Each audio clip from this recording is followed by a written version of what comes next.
Anne-Yannick, bonjour. Bonjour. Vous êtes DG France, Belgique et Suisse du Club Med. Alors, le Club Med est quand même une structure assez organisée. Est-ce que vous aussi, vous l'êtes très organisé ?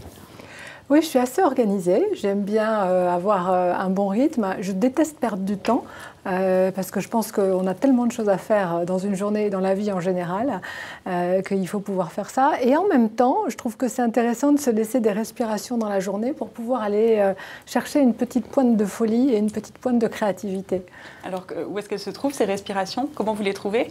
Alors, ça peut être n'importe quand, ça peut être entre deux réunions, ça peut être dans la voiture, ça peut être le samedi matin au marché, ça peut être à n'importe quel moment. Et vous dites en même temps que vous avez toujours su développer une forme d'autonomie là où vous vous trouviez, donc dans tous les groupes où vous passiez. Comment est-ce que vous la trouvez, cette autonomie ? Alors l'autonomie, ça ne se trouve pas, ça va se chercher, ça se conquiert. L'autonomie, c'est la capacité, la décision de rester maître de son agenda, de rester maître de son temps et plus profondément encore de rester maître de son autonomie de pensée et de ses idées. Moi, je crois beaucoup à la force des bonnes idées, à la force des gens qui sont capables de proposer, d'avoir des idées nouvelles. Et c'est ça qui crée l'autonomie in fine. C'est parce qu'il y a quelqu'un qui a une force de conviction supérieure, quelqu'un qui va emmener les autres. On lui donnera à ce moment-là l'autonomie dont il a besoin.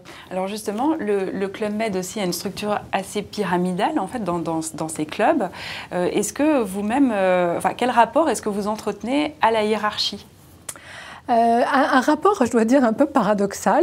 Je suis à la fois très respectueuse et très légitimiste, et en même temps, j'ai besoin d'une réelle dose d'autonomie et d'une réelle marge de manœuvre. Il y a deux jambes. Il y a la jambe de reconnaître la légitimité du patron, ça c'est indispensable. Et puis il y a la jambe également qui a le besoin d'espace de liberté, de marge de manœuvre, pour pouvoir aller chercher des nouvelles idées, pour pouvoir tester des choses. Une de mes grandes valeurs, par exemple, c'est le droit à l'erreur. C'est quelque chose que je dis toujours à mes équipes.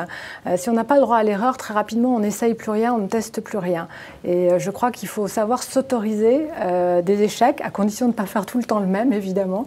Mais il faut s'autoriser, se donner cette marge de manœuvre pour pouvoir aller chercher des choses nouvelles. Vous-même, où est-ce que vous partez en vacances ?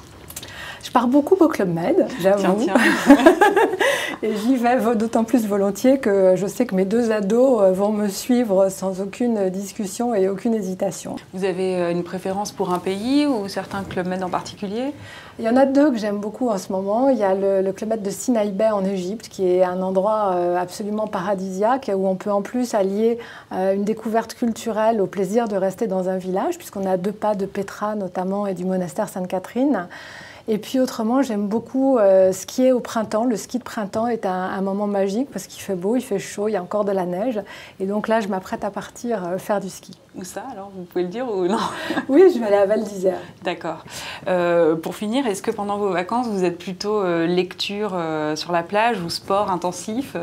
Alors, personnellement, je suis plutôt de lecture sur la plage et découverte. C'est les deux dimensions. Et c'est pour ça que j'adore la proposition du club, puisque mes enfants qui sont archi-sportifs peuvent, eux, aller faire tous les sports dont ils ont envie. Et moi, pendant ce temps-là, rester avec mon bouquin. Merci beaucoup. Je vous en prie.